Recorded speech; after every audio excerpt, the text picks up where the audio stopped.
Hello everyone, my name is Shakraza and this is a walkthrough video of homework 5 in the neural networks, and this is the file provided by the professor, and we need to make some changes as per the professor instructions.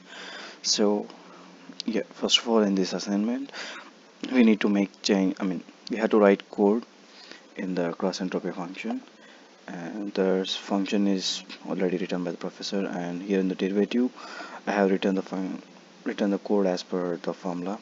And here we have an issue when we have the 0 in the denominator, so I have written the condition like if the activation value is 0 or 1, uh, the activation value will, the derivative will be 0. If it is not 1 or 0, then as per the formula it will calculate the derivative function. And coming to the log likelihood, and here we can see it here. If the target attribute is 1, then only we'll take the logarithm of activation value, or else it will be 0. And in the derivative function, since we are dividing it minus 1 by a, if a is 0, then the issues will arise. So the exceptions will be raised. So that's why I have checked the condition over here. If a not equal to 0 and if the target output is 1, then only we take the minus 1 by a. For everything else it will be 0. And coming to the hidden functions now. Hidden layer activation functions. First we'll go to softmax, and here I have implemented as per the formula by taking the exponential and the sum of it by dividing. By doing the division of these two values, we'll get the softmax activated value of that z value. G is a weighted product. And coming to tan h, here also I have implemented like this, and here we can see the implementation. And in the derivative we will take the square of the square of the tan h activation value, and then we multiply with 1 minus tan square value, and from this we'll get the derivative value of that function. And coming to the ReLU, and here it will compare, for every g value it will compare it with 0, which is our maximum. It will take 0. So if the g is negative value, the maximum value, after the activation value will be 0. If g is greater than 0, then the activation value will be the same. And coming to the derivative, if if the g value is greater than 0, then the z value will be equal to 1, or else it will be equal to 0. Yeah. And when the output function is tan h, it will accept only the quadratic cast. So if the user if the user mentioned like other cast function, we need to change this, and I have implemented it in set parameters right here. So if the output function is 0, the tan h, and the cast function is a quadratic, if the cast function is not quadratic cast, it will change it to quadratic cast, and I have implemented it in next regularization.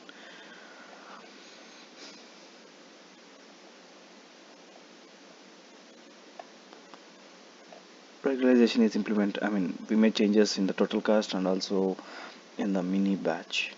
Where is it? Yeah, here. If the regularization is L2, then this equation will be executed. Like that means like the weight will be updated like this. If not, the weight will be updated like this. Like if regularization is L1, if we are not choosing any regularization, then this formula will be executed. So we don't have any lambdas as we have in the regularization conditions here. So this is how we achieve the L1 and L2 regularization. And coming to the total cast, we'll add one more extra term right here. If L2, if the regularization is L2, this will be executed. If it is L1, this will be executed. If not, the cast function will stop right over here. And coming to the main part, it's the dropout. Since we are using the dropout first, we have to mention the dropout nodes, which will be same for every class. So that's why I have initialized it in the init self dot drop nodes equal to empty list, and so and also in the no, that's only here in the initialization, and have made changes in the SGD. Since the since there is a condition like the dropout nodes should be the same for every mini batch, I have im- I have written the code in the mini batch right here. So for every mini batch, the set of drop nodes will be created, which is usually the 1 and 0 vectors. If the activation values of the layers is multiplied with the with this dropout nodes, then the activation value will be 0, so that it doesn't have any effect in the forward propagation. And the same way in the backward propagation. That's how it is implemented. So you can see it right here, np dot something like that. So and also in the back prop, first the activation value will be implemented right here. The activation value, which is like the input is having here. So initially the activation value will be 1. So since we are not allowed to drop off the activations, the input layers, so I'm taking the activations length greater than 1. Only when the activation length is greater than 1, we will drop off the nodes.